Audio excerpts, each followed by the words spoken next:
You believe your mind is disciplined, but your last meal just sabotaged your internal fortress.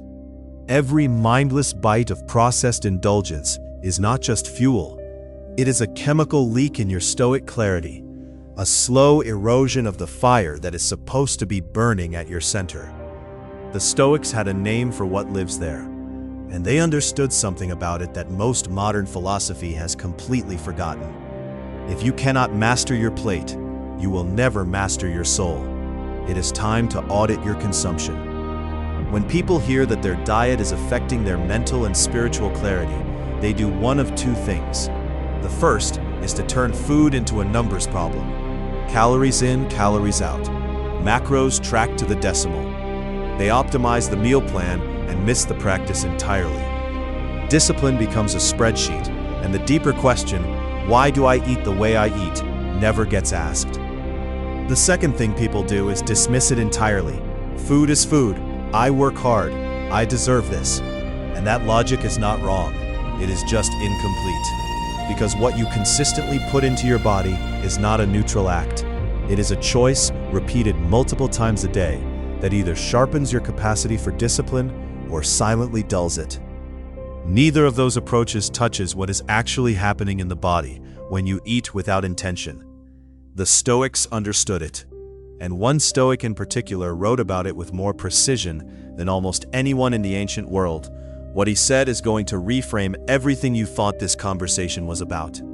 By the end of this video, you will understand why the solar plexus chakra, the center that governs your willpower, your self-discipline, and your inner authority, is directly affected by what you eat and how you eat it.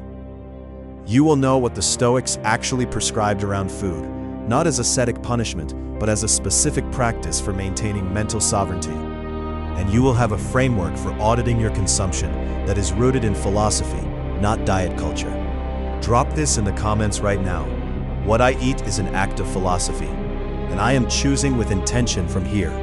Say it, because you are about to meet it. The third chakra, manipura, sits at the solar plexus.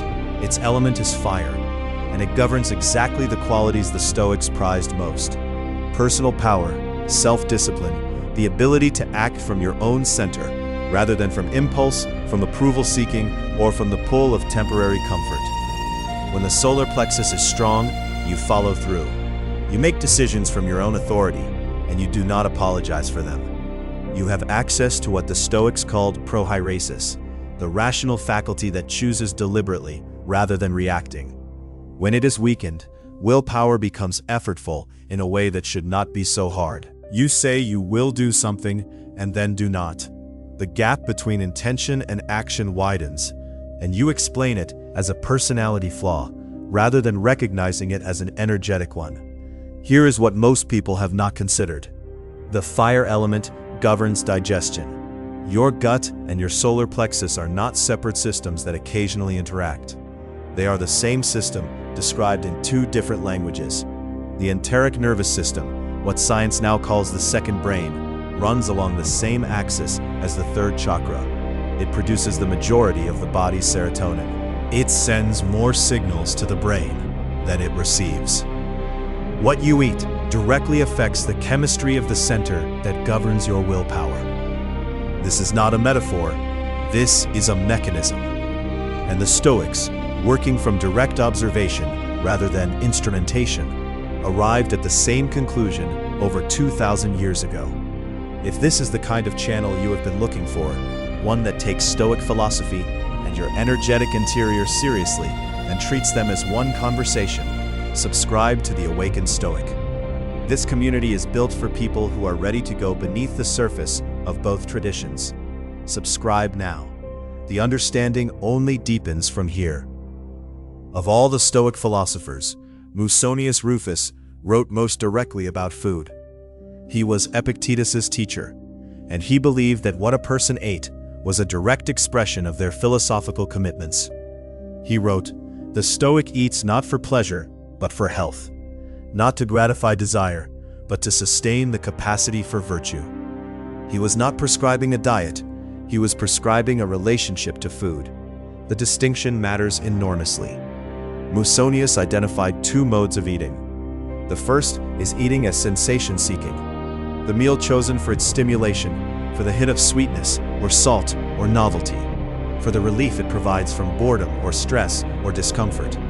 This mode, he argued, trains the practitioner to be ruled by appetite. And a person who is ruled by appetite at the table will be ruled by appetite in every other domain of their life. The second mode is eating according to nature and reason. Food chosen for what it builds and sustains, consumed with attention rather than distraction, in amounts the body actually requires, rather than amounts that quiet the emotional noise of the moment. This mode trains the practitioner in the exact quality the solar plexus chakra requires to function fully: the ability to act from reason in the presence of impulse. Marcus Aurelius put it plainly in Meditations: the object of life is not to be on the side of the majority, but to escape finding oneself in the ranks of the insane. He was writing about perception and judgment, but the Stoics applied the same logic to the body. Eating what everyone around you eats, at the pace everyone eats it, for the reasons everyone reaches for food, is not discipline. It is conformity dressed as normalcy. The Stoic practice begins with that recognition. The Dietary Audit is not a meal plan. It is a practice of applied philosophy. Here is how it works. For 3 days before you eat anything, pause for 10 seconds. Ask one question: am I eating this because my body needs it, or because something in me wants to feel something other than what I am currently feeling? Do not judge the answer. Simply get honest about what is driving the choice. At the end of each day, look back at what you consumed. Not the calories, the quality of intention. Were your food choices made by the part of you that is building something, or by the part of you that is managing discomfort? Musonius Rufus called this bringing logos, the rational principle, to the act of eating. Not to create suffering or restriction, but to make the meal a practice rather than a reaction. The solar plexus chakra responds to intentional choices the way a fire responds to oxygen. When you begin making even your smallest daily decisions from your own center rather than from impulse, the fire strengthens. Not just at the table, everywhere. This is what the Stoics meant by eating as a philosophical act. The plate is not a separate domain from your mind. It is a mirror of it. And if you want to know what your inner authority actually looks like right now, audit what you have been eating, how quickly, for what reasons, and when. The answer will tell you everything. Drop this in the comments. My body is my fortress. I choose what enters it with intention. That is not a declaration of perfection. It is a declaration of direction. The Stoics were not asking you to punish yourself at the table.